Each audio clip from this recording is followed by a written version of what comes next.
Azan re lungjianmei Rongmei kawe ai thana gong mei ai blue house korigang mei ai solo ni mai lu to mei nau kai lu solo khang the mei nau tu tan duang lana kun dai ba tu mun dia sai gai ina liam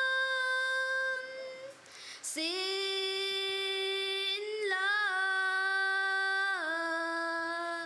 lumun la tuang ding ai bèn bùi đau xuân đau hai nín lối kim mai lung ma